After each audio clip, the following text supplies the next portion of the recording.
Cool. So this is the NWC Show, episode 41, and if you would like to introduce yourself.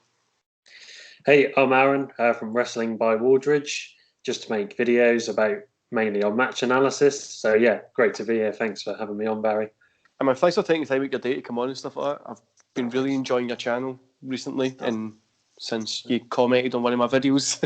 So I was just... Yeah, I watch all of your stuff, man. I like the stuff that you do, man. It's a lot more in-depth than what I do, because I have like an attention span of like a goldfish when it comes to wrestling. Like, it's just, especially for today's product. It's a struggle. It's definitely a struggle. So the way we always start this show kind of chat is the exact same question for everybody, and it's kind of like that get to know you. So what got you into wrestling? What was that moment you were like, I want to watch two guys jumping around the ring, or women, whatever? Well, I was around about 8 years old, and my dad bought me the video for WrestleMania 2000. It's not the best WrestleMania, but I really like the whole McMahon in Four Corners thing.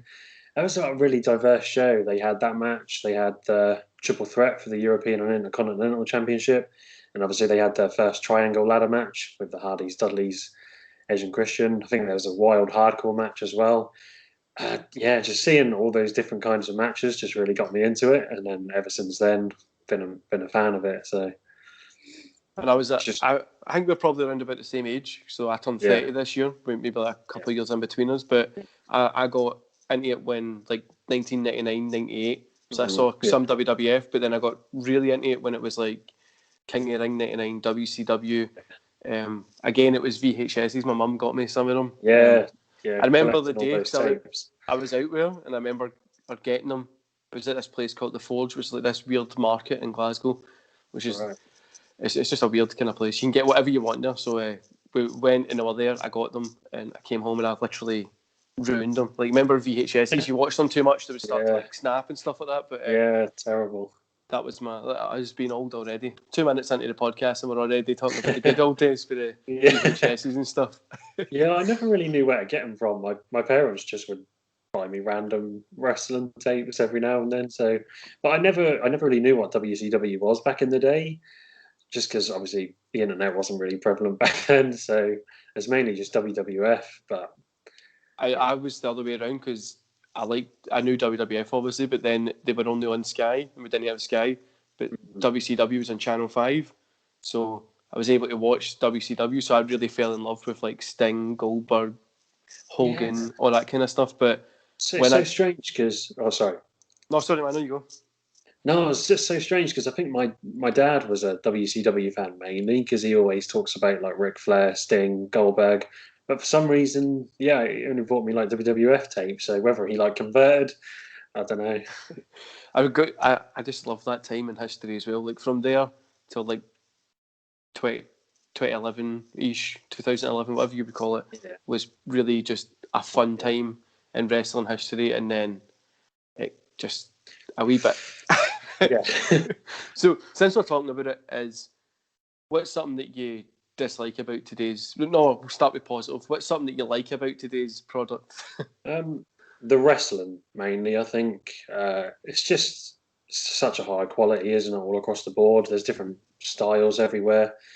I watch like New Japan as well, so you've got like that strong style. You've got the technical wrestling in America. British strong style is awesome. Yeah, just loads of different styles. The athleticism, I think today it's just like outrageous, isn't it? So, like we always talk about the X division. I want to comment on your Impact one. It's like that's crazy. So, yeah, definitely wrestling. I think, like you just said, that sums it up into like the wrestling. How much there is of it. There's like for making a channel like ours. Like back when we were younger, there was 2 shows, maybe ECW, but you would never get that here. Now you can watch wrestling 24/7. It's on like every night, isn't it? There's a show on every night. Which is great for content creators. But brought up the X Division. That's something that I want to talk about as well. I feel right now X Division feels a lot like that early 2003, 4, 5 kind of period when it had like Daniels, Samoa Joe, AJ Styles just putting on 5-star classics. But the best thing is there's not just 3, maybe 4 guys doing it. There's like 6, 7, 8, 10 guys that are just killing it. And Impact just now. Yeah, it's definitely the best part of the show, isn't it? And it's great that they're bringing in, like, obviously they got ELP from New Japan now, and Petey Williams is back. So yeah, it's I'll, good stuff. It definitely does remind me of back in the day. Peter Williams got spoiled a wee bit for me when he done the Steiner gimmick. So Yeah, I can't get it out of my head that he was like the smaller Scott Steiner. I was just yeah. like, it just does not leave my brain. But yeah, That's good to see. he's a good wrestler, obviously. But just in my brain, it's like no, he's just Scott Steiner but smaller. Yeah. So, what's something you dislike about today's product? And you can go in as much depth if you want, because if you, well, you know, you've been watching my videos. I've been ranting a lot recently. So. Oh yeah, I love your rants. That's a good way to start off the morning. Yeah, if we're talking WWE, I think it's just the creativity, isn't it? It's just the creative. It's just, lately with like the tomato throwing and just like the whole Fiend Alexa Bliss stuff. Don't know. I mean, it is some people's cup of tea, but I don't know. And the amount of times you see the same matches over and over again on, especially Raw, it just it's very stale. I think as well, like with the promos, sometimes they're just like, I'll take Rhea Ripley for example. When she was NXT, everything seemed quite natural, but now she's on the main roster. It just seems the script. You can tell that she's got scripted promos, Yeah. can't you? Yeah. So sorry. I'm a huge Rhea Ripley mark, so like I was a huge fan of her on NXT, but WrestleMania, I was like, wasn't that great of a match? It was like I kind of let down for like, especially how good she is, and then it was just like she doesn't even seem like a champion for some weird reason. It doesn't seem like she's doing anything. Yeah. Like There's she's something missing, isn't there? It's like she's literally, you can tell the story. She's came from the bottom to the top within that thing, but they're just, for some reason, it's just like, okay, we'll just put her with Nia Jax and Shayna Baszler, and it really hurts my soul, man, when I watch it. But the tomato throwing I think, was the final straw for my kid the other day. He seen it and he just left the room, and I was fucking come back and watch this. It's ridiculous, isn't it? Where do they come up with that sort of idea? Why do they think that's good for wrestling television? I really don't understand. And like, it's not even the worst thing as well. Like, I know what we're trying to do. Like now, like the ripe tomatoes, you'd throw it and it would explode. They got like tomatoes that were like firm, so like they were crushing them up before they were throwing them, and it's like he's uneven doing it right. What were you going to say after that? Sorry for interrupting. I guess I was going to go to AEW, and I haven't really spoke about it too much, but I think the biggest thing with AEW is the refereeing. Like, this is not like counting the 10, and I think that's my biggest gripe. For some reason, with me personally, I like it when the rules are adhered to. Maybe that's like a WWE way of thinking, but it just takes me out of the match. And I love AEW, I really do. But yeah, if the refereeing got better, I think that would help slightly. And sometimes I think I totally agree with you with the refereeing side of stuff. It's weird. It's like coming and going all the time, and it hurts the matches in the long run, like the storytelling and stuff like that. Yeah, definitely. And sometimes I do feel they try to cram a little too much into the shows because they got so many stories, haven't they? So many wrestlers. Like the thing with SCW, obviously having to break up against a match with the Young Bucks, and they just sort of skipped past that, didn't they? Straight onto Moxley and Kingston. It was like, if you just sort of took an extra 3-4 minutes just to let that sink in, that would have been such a bigger moment. So. Instead of him just being like the wee bit that was like during the break, which you didn't get to see. These guys had this emotional moment, but we're moving on. But I like AEW, man. I think they're good. They're doing something. They feel like It's different. Early WCW, like '93. Yeah. Like the Eric Bischoff early kind of stage, like just before they kind of became the WCW that we all kind of go back and then try and enjoy. But I think at that kind of RoboCop in a cage stage, like when I try, it just doesn't fit. Like for some reason, it's just like there's something missing from it. And for me, like the factions are too much. And I think they're trying to go down a New Japan route a little bit there. I think, aren't they? I bet it's like it works in Japan, like because it feels real. Like people, Japanese wrestling always feels quite real. Obviously, they do have their hokey stuff as well, but it always feels quite serious. But then in AEW, it's like, how can I take this serious? Like it's Obviously, it's probably because we've been too used to watching WWE there and that entertainment kind of side. But exactly, for me, it just just wee things like the Chris Jericho thing when they could have just moved the camera like just a little bit and it would have been so much better. Or the deathmatch stuff, which was so annoying because I've watched tons of death matches and they're never the best to watch. You're watching it because it's so brutal, but it was like, why did you not just like all the budget, all the money that they've got, and it was just like wee sprinkles, and it just destroyed my fun for it. Like, yeah, me too. And it's like when Tony Khan said like, "Oh, what were you expecting?" And I was like, "Well, if you knew there was going to be a slight chance of it not going off, just don't book it." Like, I know it's a great match and it sets a lot of buzz, but if there's that much of a risk, I don't know if it's worth it. But they're learning, aren't they? So what the worst thing is, it's like a new business, so you can't critique it like WWE or WCW, who was rooting for like the NWA or that kind of stuff coming into it, which is, I don't know, it's a new business. I just think they could have started a wee bit smaller than going, okay, we're going straight on to TNT. I feel like they've made the same kind of mistakes TNA made. Like TNA done a pay-per-view every week at the very start, which was disastrous for them. And then they kind of went away. They got a TV deal, which then hurt them again because they had to get the bigger guys in to get the views, which TNA. I'm honestly surprised that Impact Wrestling's still around. Like that's unbelievable, isn't it? The amount of fumbles that they've done over the however long they've been around. Yeah, I know, it's crazy. But they're looking like they're kicking on now, which is great to see. So, what's your thoughts, since we're in the wee Impact zone? I really want to kind of get your thoughts on Impact and AEW, the Kenny Omega stuff, because me personally, I'll put myself in the hole first. I think it's shit. Like, I literally don't. Kenny Omega brings nothing to Impact. Like, last night's one, I don't know if you've watched it, he was just there. And it makes no sense for him just to be there. And nobody in Impact is addressing that this guy has the belts. Just, like team up, just attack him. Like, the whole Impact roster's there. There's no urgency. Just let this guy win the belt. Who really cares? And then, obviously, the pay-per-views this weekend. And it's like, I'm excited for the X Division stuff because I've been following it. But apart from that, I'm like, I don't really care who's even working on this. Like, it's nothing that's got me excited to watch it. Yeah, there's not really a buzz, is there, for it? No, I totally agree with you. I'm not really the biggest fan of it. I think they could have done it a lot better. I think I'm mostly annoyed at the way AEW handle it. Like, I don't know if you listen to like Sirius XM, but I listened to like Bully Ray go off on just Kenny Omega not carrying or giving the Impact title to Nakazawa, and he's totally right. Like, if I was someone at Impact, I'd be so annoyed. Like, they never mention it on AEW, and like you say, Omega's not really doing much on Impact. Like you say, he's just there, isn't he? There's no urgency from the locker room. I think Scott D'Amore might be the only one that's sort of showing some emotion towards it. But there's literally no meaning behind it. And one thing that really winds me up with AEW and Impact as well, or genuinely wrestling, is WWE is probably the only person. A good thing about WWE they know is they tell a story. Like, you know who everybody in their roster is. So, like, my fiance, she's not a big wrestling fan. She's like a casual wrestling fan.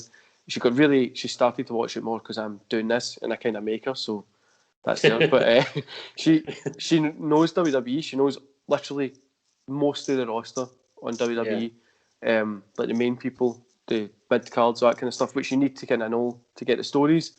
But to put AEW on, and she's been watching it, she's like, "Who's this guy? Like, what's this IWGP belt being defended here? Why's he got three? Why's he got 3 belts? What's this guy doing?" I'm like, she doesn't even care about Kenny Omega. And the worst thing is, obviously, in today's world, you've got social media, so you can be in your little groups. And I think the Young Bucks, Kenny Omega, Cody Rhodes, especially Cody Rhodes with those TED Talk promos, they think they're so much more bigger than what they are. Like, for a casual fan scrolling by, and you see like Cody Rhodes with like gelled back blonde hair and a tattoo in his neck, like, who's this guy in the middle of the ring? Like, just shouting about whatever that promo was on Wednesday was just a TED Talk, 100%. You can just clip that and TED Talk it. Yeah, there is a bit of a disconnect, isn't there? Like I said, when Kenta came to AEW, they didn't have any video package to explain who he is. And this is a guy coming from Japan. Like, I know he was in WWE, but They just assume. Again, this is my fiance. She did not have a clue who he is, and she's watched WWE, and I've showed her matches, particularly of Kenta being in WWE, and she's like, does not resonate because it's different names, it's different. Yeah, exactly. Yeah, different look as well, isn't it? Yeah, I do think that is something, and it's like with obviously like rankings. Like on Dynamite, they announced that the Varsity Blondes were the #1 contenders. I was like, what? Where did that come from? Because I mean, I don't watch AEW Dark and Elevation. I try and watch the good matches, but it's just so much content, and I think they think everybody watches all of their stuff, and there's like, I think they need to explain it a little bit better. I don't know. I think it would just be cool doing like a little sum up of AEW Dark and Elevation at the start of Dynamite, like a little 5 minutes, 10 minutes, just being like a cool music video promo package or something to put it together, because I know it's free on YouTube, and I literally spend most of my time on YouTube doing content and stuff like that, and I've never checked it out. Maybe once I put it on, but like I don't go out my way to like put it on because I don't know, I'm not really caring for it. And like you say, it's like the rankings, because like they just somebody on like AEW Dark ends up winning like 50 matches, and you're like, is that person the world champion now or something? What's happening? Yeah, and you know, someone like, I think John Moxley does wrestle on them shows, but he doesn't wrestle half as much as someone lower down the card would. But, you know, it doesn't really make a lot of sense, I guess. I think they need to work on that, but it's a learning experience for AEW as well, especially for like Tony Khan. Tony Khan's never been in the wrestling business, so you kind of need to. No.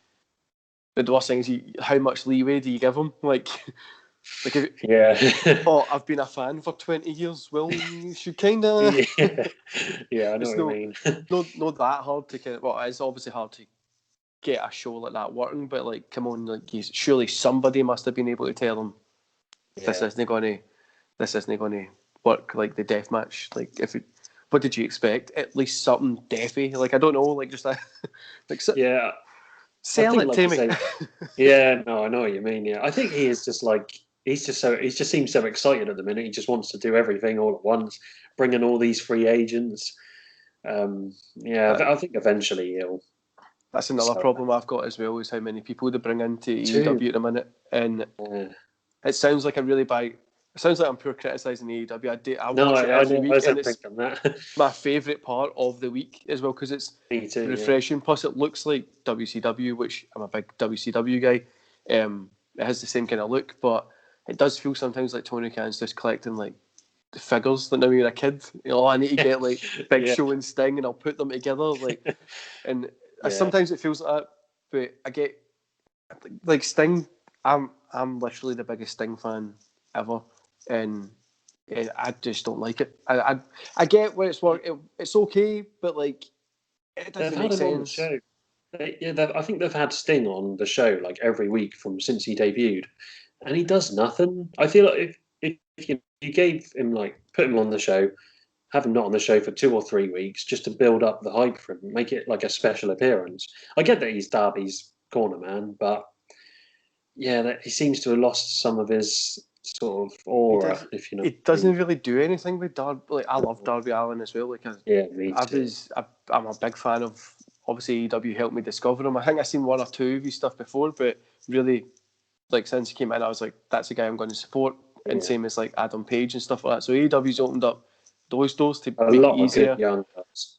Yeah, definitely. But then again, on the other side, like we just says, Sting just kind of stands there in his corner and doesn't do anything. And I'm like, I get that he's obviously older, but I think sometimes we just spend too much time looking at Twitter, and then WWE doesn't spend enough time listening to what people are trying to say. So it's kind of like, just come together, find a middle ground and work with it. But I think you should get rid of the rankings and stuff like that. I didn't like it's going to be more sports based, and then it doesn't make any sense why it's sports based. Like, it's hard. I think, if you're going to do it solely based on the rankings, that means you kind of have to not do the storytelling as much. And at the end of the day, wrestling is storytelling, isn't it? Sometimes you want people to be in world title pictures, but the rankings say otherwise, and it's just a bit of a crutch sometimes, isn't it? So maybe they should change it or just do away with it. But The worst thing is if they change it or they do away with it, then they're kind of admitting that they're wrong because they're still a new company and they need to try and make it work, which is such a pain. But that's just obviously rabbled on about how AEW's got big holes in it, which it does. But they seem to be coming together. The past 3-4 weeks have been really good shows. Yeah, this is the thing. Like you say, it is the best part of the week. Like for me as well. It's my favourite show, but I think it's just that you just want it to be perfect, don't you? So I think it's obviously you're coming through the eyes of watching wrestling for so long that you're used to seeing like such a high standard. Like I think Eric Bischoff said it as well. Like they still have a long way to go before they can compete against it just feels like what TNA was trying to do. But I think Impact AEW will know what they're going to do it for the future. TNA was just like, we're going to go on Monday nights and then like hopefully it works because we've got Hogan and Flair and stuff, and it didn't. Which for me it's just like the factions, the storytelling sometimes doesn't really make sense in AEW as well. Like there's a lot of, remember 6 months ago that we were a bad guy. Well, we're back to being bad guys, but we've only been good guys for like 2 weeks, and it's just so it's like we were friends with him like a year ago, and now we're back friends with him, but we're only friends with him the next week, and I'm like, why can you just simple storytelling is very effective, especially when you watch old school wrestling. You just see it as like bad guy, good guy, wrestle. Yes, that's it, isn't it? Yeah. But that's just me having a moan about AEW. And I tell you what, like it's my favourite point. Like I literally sit down with nothing. I don't even go to the gym when I'm watching that one. So I'm like, I want to watch this because it's a really good show. But and then the women's division there isn't very good. But it's good. It's got good women in it, but they've not really done anything with it.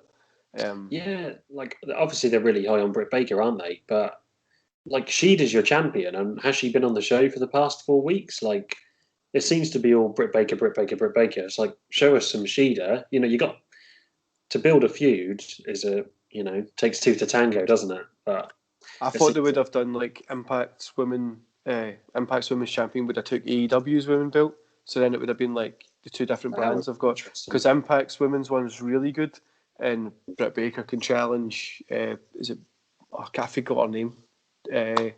Gianna Peraza. That's it. She's great. She is. Yeah. Yeah. I love watching her stuff. I just don't know why I forgot her name there, but I think it would be cool to see that kind of going together. And then you've got obviously Kenny Omega, and that's the other thing as well with the Omega stuff is, I think it's just genuinely Kenny Omega. I love his work. I like his in-ring work, but just I don't see where it's going to go because obviously they've built him up so high.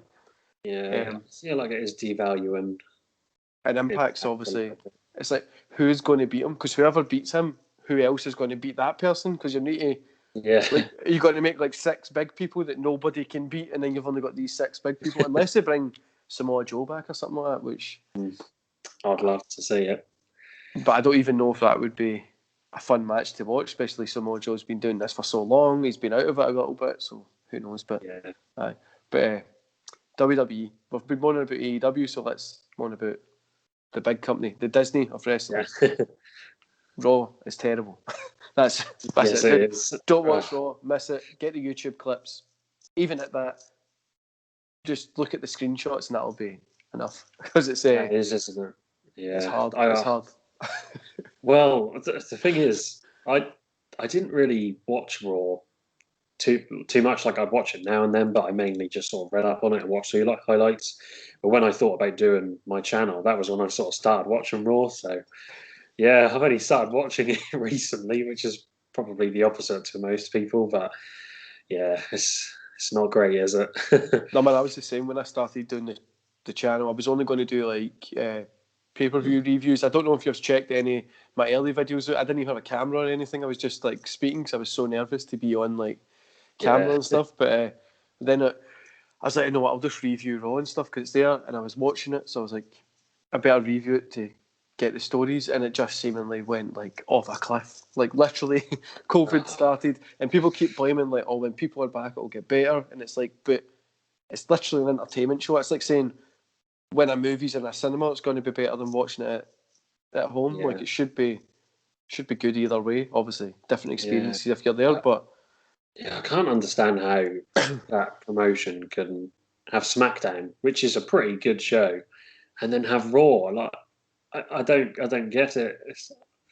And everybody on the show as well just looks like they don't want to be there. Like they've got Damien Priest, which I love, and what have they done with him?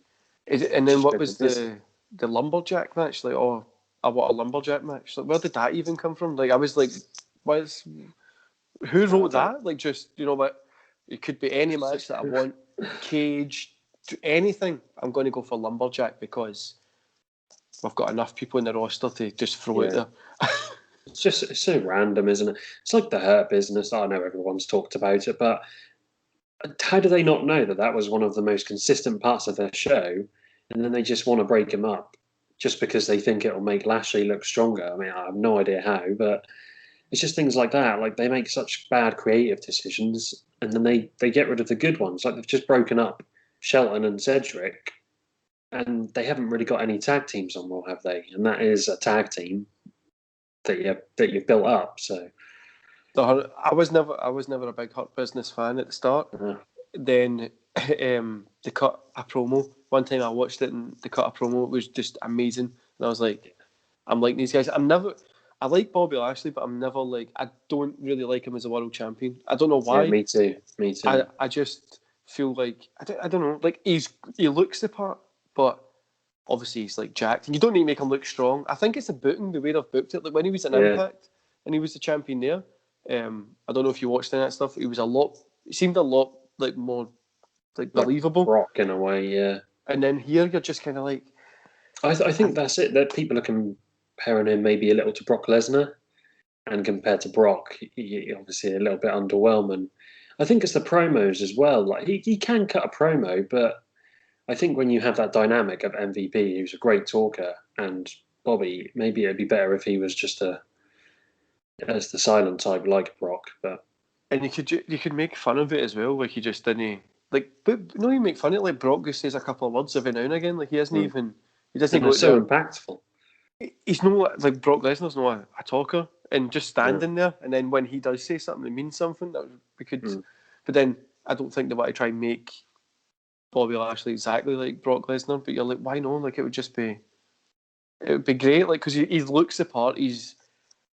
He could do well, but then obviously coming out of Backlash, you've got Drew McIntyre, Braun Strowman, and him, and I'm honestly like the most unmotivated person to watch this ever. I'm like, I've got like work on Monday, and I need to get up early, like earlier than normal, so I need to get up like 2:30 instead of 3, just to get it in before my work and go to the gym. And I'm like, this is. God, that's going to be a struggle. And I don't get why why Charlotte, Rhea Ripley, and Ahsoka in a match. They could have just had that in Mania, and then we could have booked the winner and the person who didn't get pinned for Backlash. Where's Edge? Where's Edge went? Just I thought he was going to be back full time. I thought that's what he's been saying, but he's been gone, isn't he? I really don't get it. And like you say, like he's just been like, I'm not doing this anymore. This is terrible. Yeah, that's it, isn't it? But yeah, like obviously they had Asuka versus Rhea again, didn't they, on Monday? And so, well, firstly, you had that match at WrestleMania. And secondly, why put that match on before your triple threat? Have Asuka lose clean. But the worst thing with that is the tag team was first. The tag team match opened up for the 8 women, whatever it was called. Six women. Then they were like just midway through it. It was like, okay, you're going to go against like Rhea Ripley, and I was like, what are you doing? Why is this happening? Like, and I don't know what the obsession with 8-man women, 8-person, 8-6, whatever it is. Why just tag team wrestling, singles wrestling, especially like Impact is the only person that I've seen that's done it correctly. The pay-per-views this weekend, so they had a 6-man tag team match. Yeah, makes sense, doesn't it? That's what I was saying. And then every week we've got like 8-man. AEW's the same for this as well. 8-man, 6-man, whatever.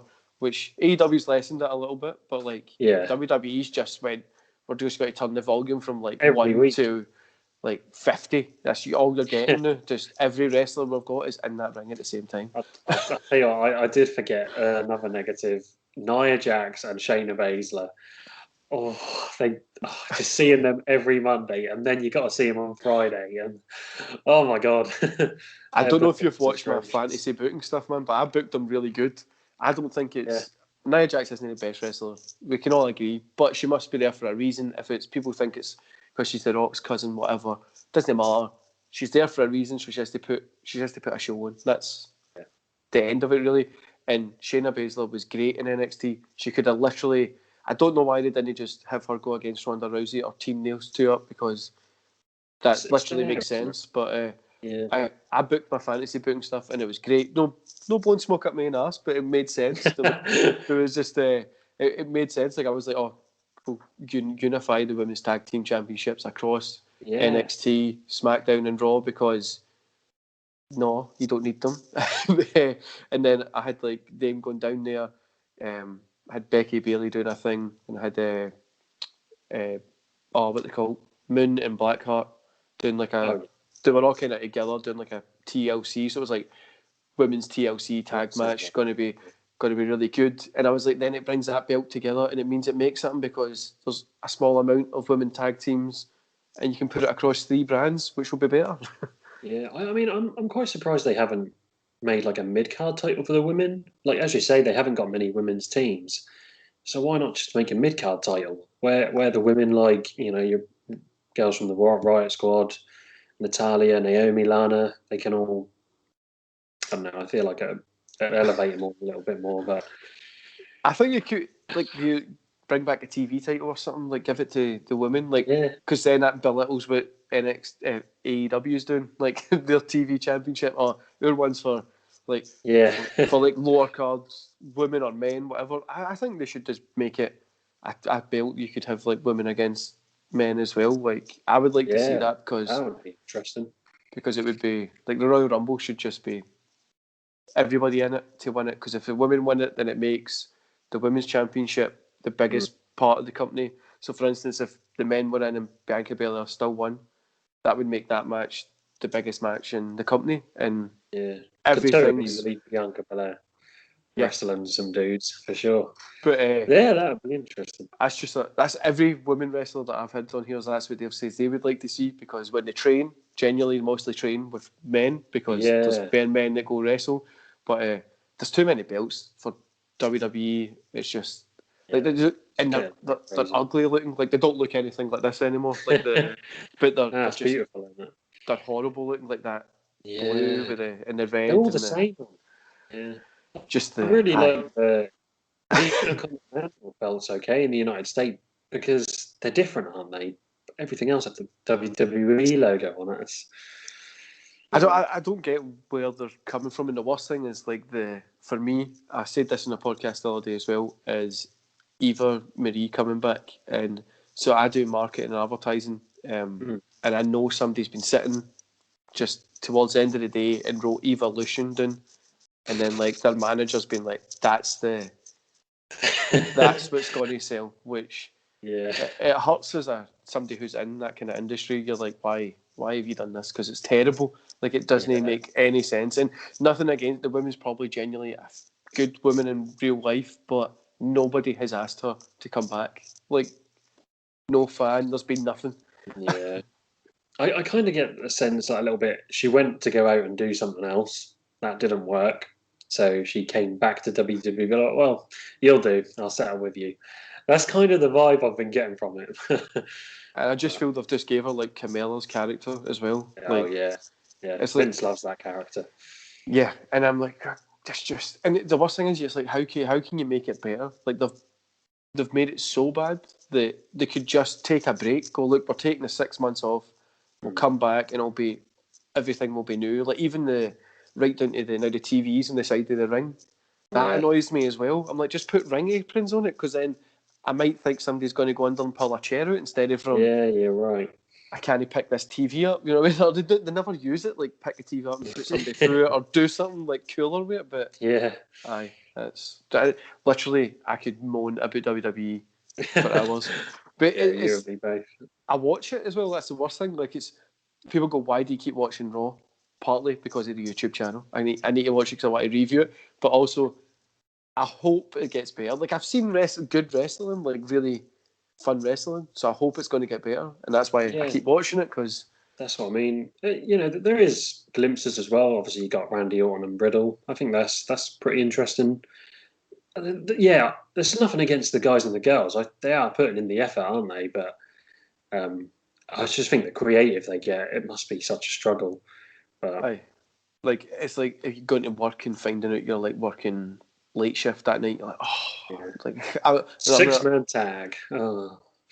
do you know what we're going to do? We're going to book everybody in an 8-man tag match, 6-man tag match, and use the champion is going to pin the challenger at the pay-per-view at the weekend. Is that good? That's another thing, isn't it? The champions always losing leading up to, if they want to, we need a number one contender. Oh, let's just have the champion lose. That's an easy way to do it. I don't get it, because you've just given you've just told the audience that this person can beat the champion. So why would you want to watch it at the pay-per-view? But that's a good thing with Kenny Omega is, I think his promo skills just for some reason don't translate well to the market here. Like, you can tell he's still got that Japanese style, yeah, which he's no changed it up, but nobody really pins him. Like, he acts like a champion, which is it's good. like he's booked really, really good. Just he's like I don't know. He still has like a Japanese style, and it just kind of hurts the overall perception for a global market, because you can't have, okay, well, I'm a Japanese guy, that's where I've learned, and we're going to just kind of do this everywhere in the world. It doesn't work. That's why Japan, like New Japan, isn't watched by billions of people every week. Yeah. No, you're right.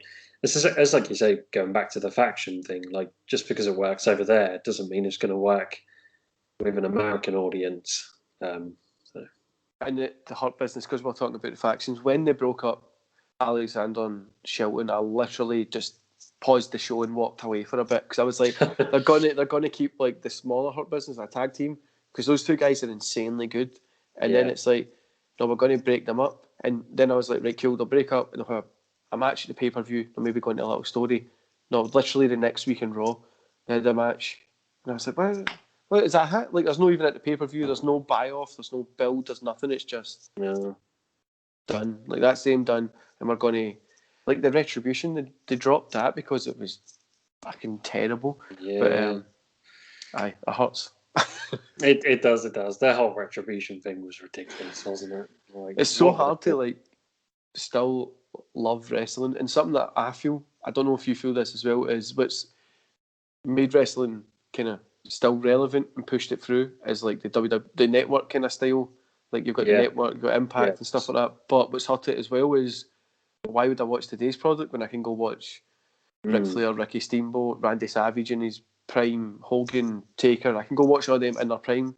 Today's product either good, but the story's shite, so I can just go watch something good, which is it's strange, isn't it?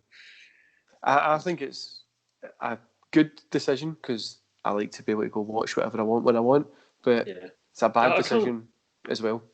I can't remember a time sort of before the network. Like, if they took the network away, I'd be like, oh my God, I can't watch anything like back in the day.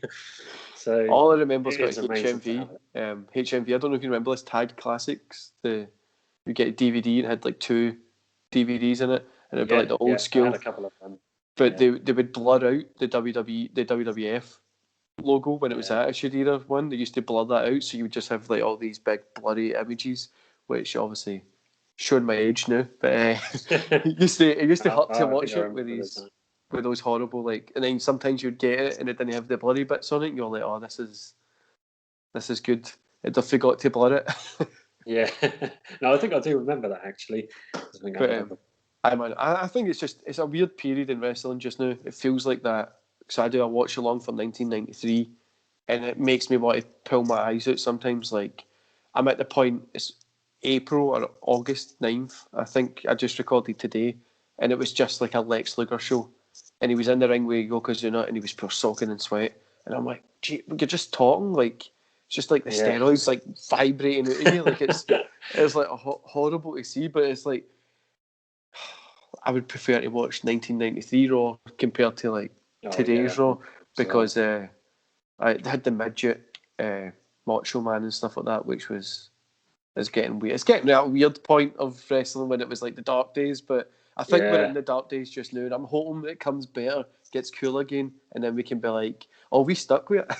Yeah, I think the best thing is there's like you said, there's just so many other promotions right now. Like if WWE's not really doing the best, you can just watch AEW. You got New Japan. I mean, I personally watch that, like Ring of Honor, Impact. It's great to see as well some of these smaller promotions coming up as well, like MLW, NWA. So yeah, I suppose if something's not ticking, someone else is, and hopefully they just all lift each other up. So, like I say, we'll be rewarded for sticking around. I'm hoping for the exact same thing, man. But the worst thing is, it's like Disney, WWE. Like that's what everybody knows, and that's what everybody's going to watch. It's like a comfort blanket because they've made like without wrestling, without WWE, there wouldn't be wrestling. Without wrestling, there wouldn't be WWE. The both of them are the same thing. As much as we've obviously moaned about the way WWE creative is, they kind of are the wrestling world. It's like, I don't know what would be the description. Like, I don't watch football, so I'm going to torture this, but like lower league clubs and like main clubs, so like everybody wants to watch the main ones and nobody wants like barely anybody watches the small ones. So I don't watch football, so I don't know. No, I see where you're coming from. Yeah, I suppose they are like sort of like the Premier League of football in a way. I was trying to relate with the audience there, but I don't watch football at all. I think it's the worst sport ever. Like, so everybody watches the UFC. You've got UFC, Bellator, and then nobody really cares about anything else. In UK, well, Cage Warriors and that, but nobody really watches it because, well, it's not got some UFC now and then, but I think it's a lot of. I mean, like people watch the UFC, but don't watch like the kind of. In the UK, there's like 130 odd small independent MMA promotions. Nobody watches them. Like people just go to them, and nobody watches it because the UFC is there. Like it's bigger, better, and it's like WWE. Like it's better production. They've been there for years. They know what they're doing, even if they don't do it right. But we are sitting saying we don't know. Their creative was terrible, but they had their record year last year as well. So it hurts because you're like, Vince is just sitting going, I've made a couple of billion this year. I must be doing something right. Yeah, exactly, isn't it? And why should they improve if they're making all this money? You know, so I honestly think they're trying to lower what they can do. So everything bare minimum. What's the worst content we can put out? People still tune in, and then we can sell this to like Disney or Amazon or whoever's going to buy it because Vince is looking probably to check out soon. Yeah, it is the production, isn't it? I think WWE has the best production, and like you say, it's when you see that, and if you watch a smaller promotion that hasn't really got their production quality, a lot of people are probably going to stick with the higher one, aren't you? So, especially in this day and age. Unless you're really into wrestling and you go watch like an independent show like OVW is on Amazon Prime just now, so you go watch that. It's two totally different. Like it's so hard to watch because like the camera is in like a different place and the guys don't work the camera and stuff. And you're like, just let put the network on, buy the network, and just watch what they do and just try and copy it. Yeah, no, I know what you mean. Like I watch MLW, and that's pretty similar, to be honest. Yeah, I like MLW. I do like the style that's happening there, but again, it's a neat. I think it's like a lot of wrestling shows are set up for wrestling fans, which it should be because we are stuck around through this shit. But it doesn't get like people like my fiance or my friends. They don't. Doesn't go for the casuals, does it? Yeah, like you need them in it. It's like who makes them? What is it? Hulk Hogan. I know he's not the best person in the world at the minute because a lot of people don't like him, but he says that it's not who's the best worker, it's who makes the most money, and that's true for wrestling. Who gets the most eyes? John Cena, Austin.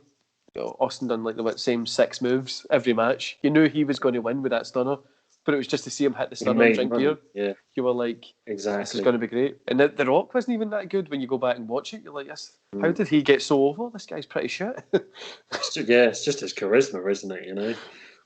But you can see and then a lot of people are saying the Rock's going to come back to face Roman Reigns. I'm like, I hope that doesn't happen because I would rather just keep Roman Reigns on that dominant streak for a little bit longer and maybe try and get I don't know, somebody that's younger to come in.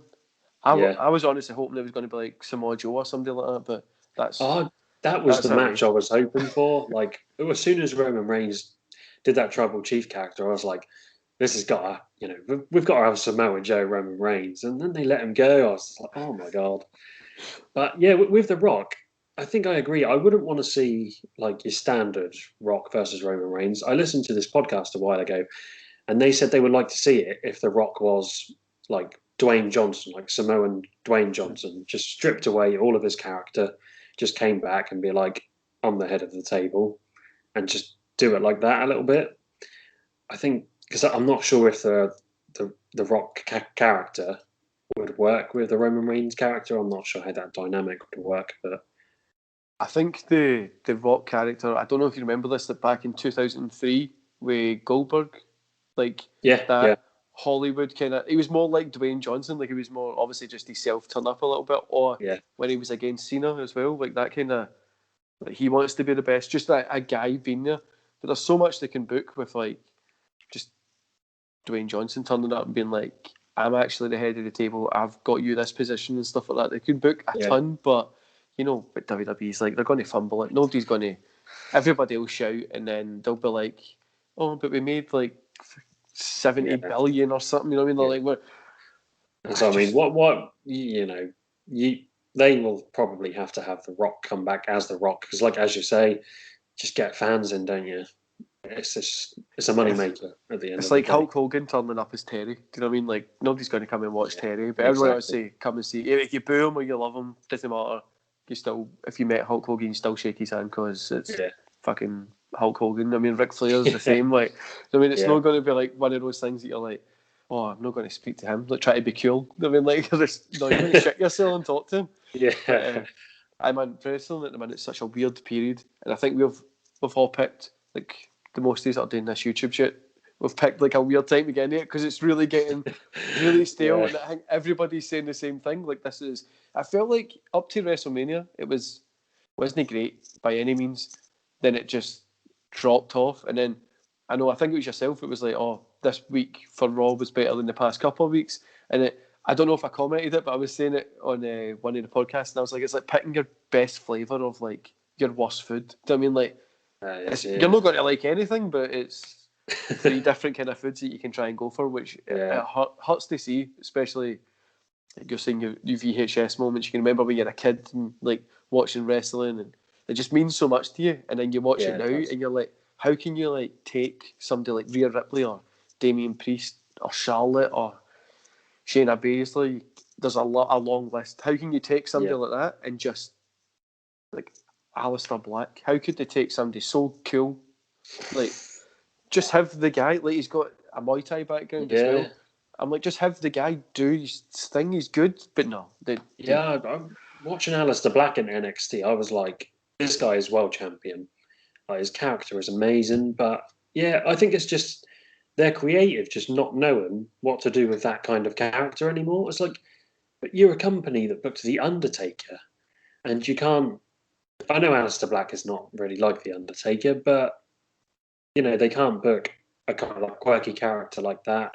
Even guys like Ricochet, you know, the guy's got talent in abundance, but they just let people slip, don't they? They can't book a lot of their characters right. But the worst thing that I would say is there's no mid card at the minute. Like, Ricochet would never be, back in the day as well, he would never be a world champion guy. No. But he would have that Intercontinental Championship when it meant something. No, like, whatever the mid card belts are now. Like, there's literally, like, if Sheamus has got a belt, he's a main event guy. He's been booked as a main event guy, but he's got a mid card belt. Like, they would never get that. It was always you'd have your main event group, but there's no a strong mid card anymore. Yeah, like I feel like something missing from this day and age compared to back in the day is they always had guys, you know, they debut, they go to the mid card, and then they go to a world title picture. That was Jericho, Rock, Steve Austin, Triple H. They all held the Intercontinental Championship, didn't they? John Cena as well. And this day and age, like Roman Reigns, I think the biggest problem with Roman Reigns was he left the Shield, and they're like, oh, this guy's main eventer. Well, if you would have given him like the United States title and build him up to that main event level, and I think that is something that is missing. You know, either you're really low down the card or your main eventer, and they just put you in the mid card. And the best booking that I've seen WWE do, and this was still a long time ago, but when obviously we're getting older, so when we talk about it, it feels like it was only a couple of years ago, but it was John Cena when he was the US champion, and they were like, people were literally like, make this guy the champion. Why is JBL the champion? John Cena should be it. And they were calling for him to get it, and when he got it, I remember popping because I was a kid, but like the whole crowd, the stadium was just, everybody was just having fun and loved it. Obviously, he went on to become probably a really hated guy. Everybody was like, turn heel. I love the fact he never turned heel because he's technically the biggest heel as well. He stayed face for the kids, but he was a heel for everybody else, which is... It wouldn't have worked, would it? Like, I don't think Cena as a heel would have worked. Like, it works for Roman Reigns because Roman Reigns is a natural heel. Same with Charlotte Flair, but Cena is a baby face. So I'm glad that, I agree. I'm glad they didn't do that in the end. And like you say, he was pretty much a heel because half the people didn't like him. So unless Cena went to like AEW or Impact or something, then he could be a heel there. Like because then it could be like, and that's the other thing I want to come back to AEW and Impact as well. Remember, like WCW, the guys came in and they were always from the other company.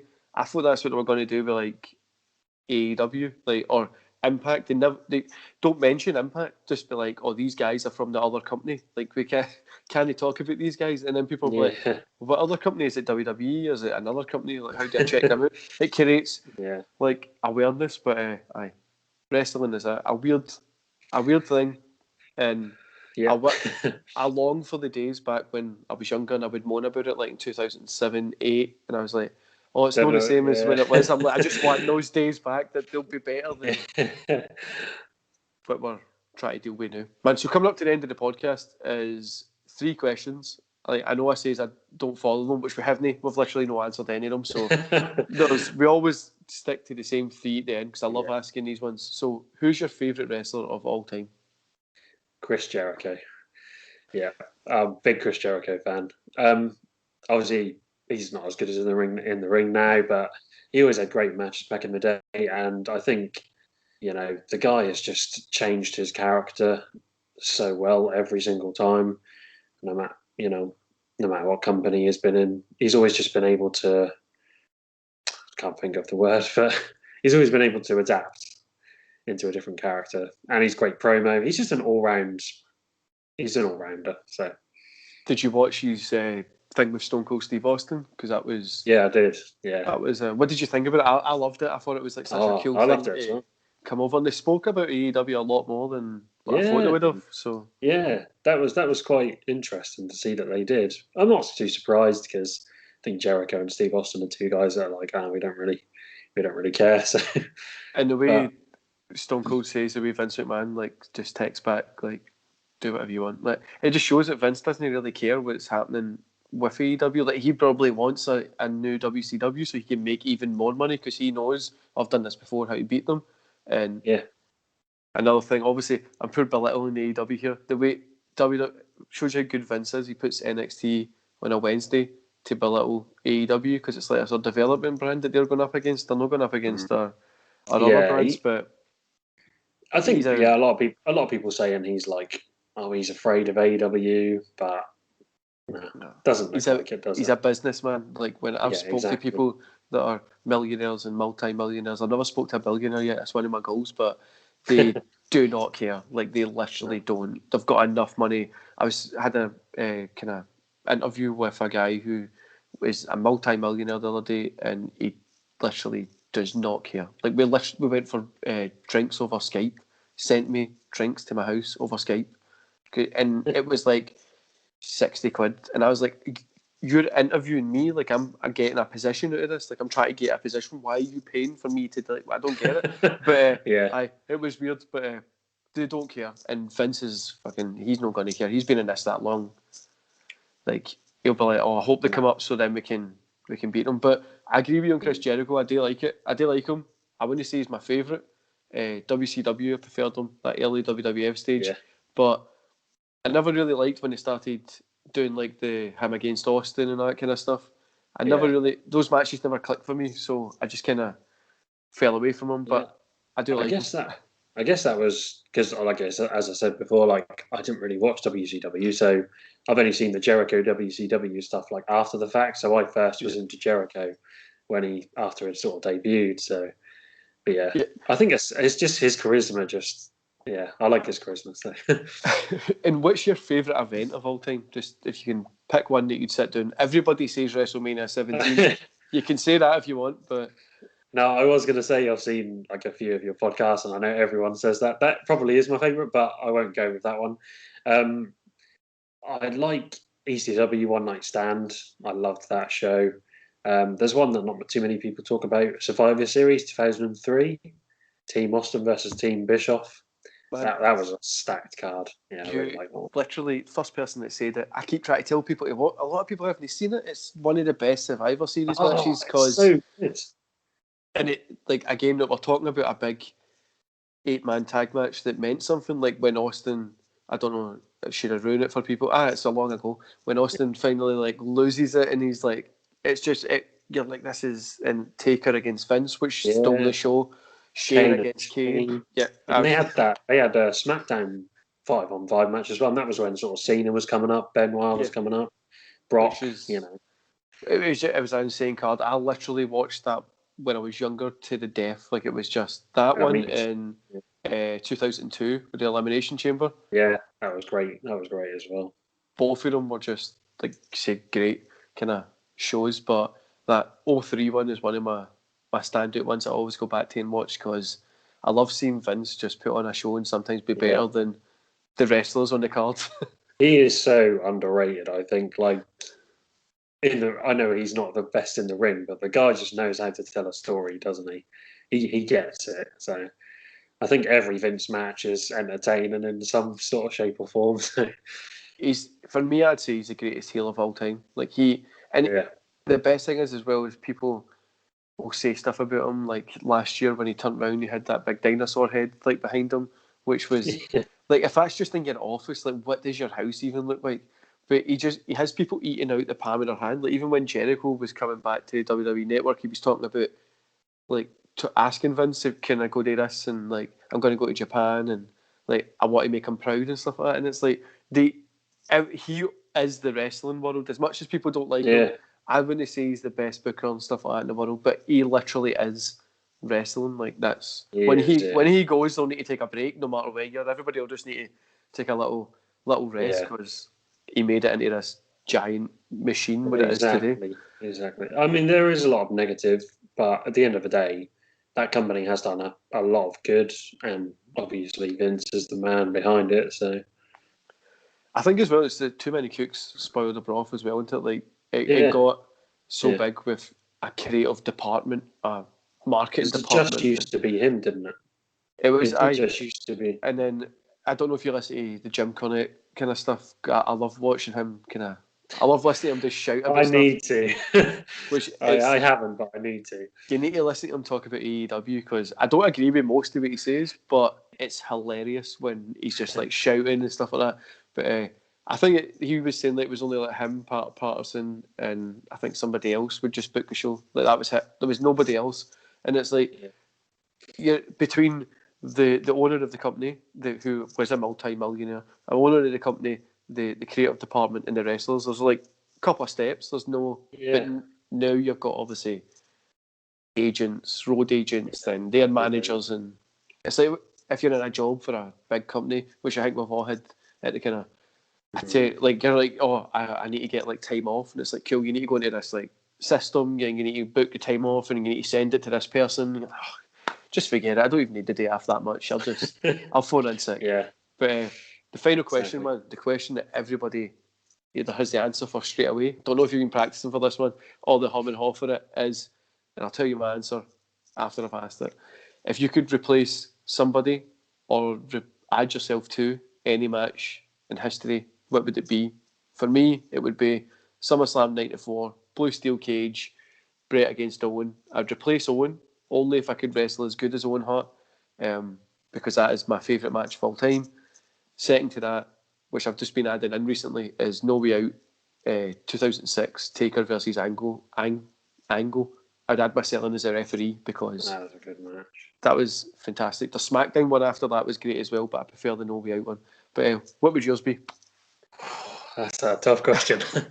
I'd probably have to go. I mean, my favourite match is Shawn Michaels versus Kurt Angle from WrestleMania 21. I'd probably replace Shawn Michaels with myself because Angle is one of my favourite wrestlers as well. And I suppose if I'd have to go with a second one, Taker and Michaels from 25, replace Michaels again. Sorry, Shawn. But yeah, just going up against The Undertaker, that would be pretty crazy, wouldn't it? So, yeah. Just Michaels getting buried here. I'm not interested in Shawn Michaels. I'm just going to take Taker and Kurt Angle. I know. I'm a big fan of Shawn Michaels, but good choices, man. Definitely, it's kind of newer ones. Nobody ever picks like a way back when I pick because like that '94 match. I don't know if you've ever seen it. The Bret Hart Owen Blue Steel Cage is just. That's a great match. When I was training to wrestle, I used to watch that like every week. Like it was just I learned so much from it, which is I think what I love about that match so much, this compared to like other steel cages, is they actually always tried to escape the cage, didn't they? You know, that's the aim of the steel cage match, to escape the cage, and they were constantly looking to escape. And nowadays in steel cages, you know, the wrestlers don't seem to try and do that as much. I remember the first time I ever seen that match is I got a top 10 steel cage match, or most bloodiest, or best steel cage match. I don't know, it's like a blue DVD my mum got me, and I was like, what's this?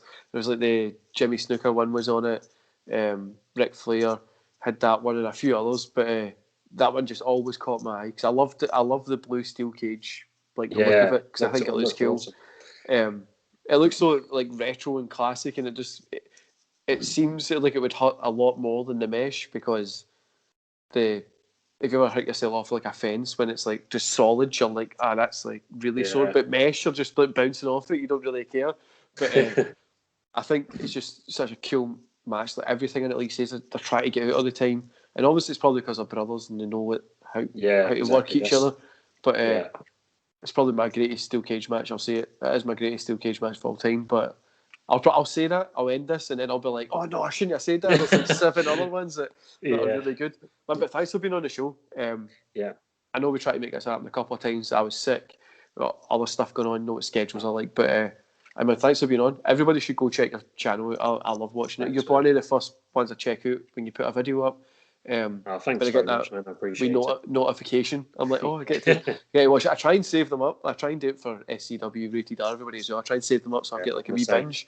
But I hate when it's like just one video and it's like, I need to wait like however many days it is. First of all, thanks for having me on, man. I really appreciate it. I think that's the thing because, like, obviously, I'm working as well, so trying to do like more than 1 week. But yeah, I love your channel as well, man. You're definitely one of the ones that I put like on. I have like a watch list as well. So you're alright, man. You didn't commit to daily wrestling content like I did, like the stupid person I did during coronavirus. I was like, no way. Respect to you, man. Though, like, I can't. It is great to see you. You're just on a machine, man, releasing it every day. It's great. I'm just awake all the time. I love when people go, how can you watch this? I'm like, I literally wake up at 3 a.m. in the morning, go to bed at 11. I don't sleep. I'm normally awake. I know. I heard that the other day when you said, I wake up at 3. I was like, oh my God.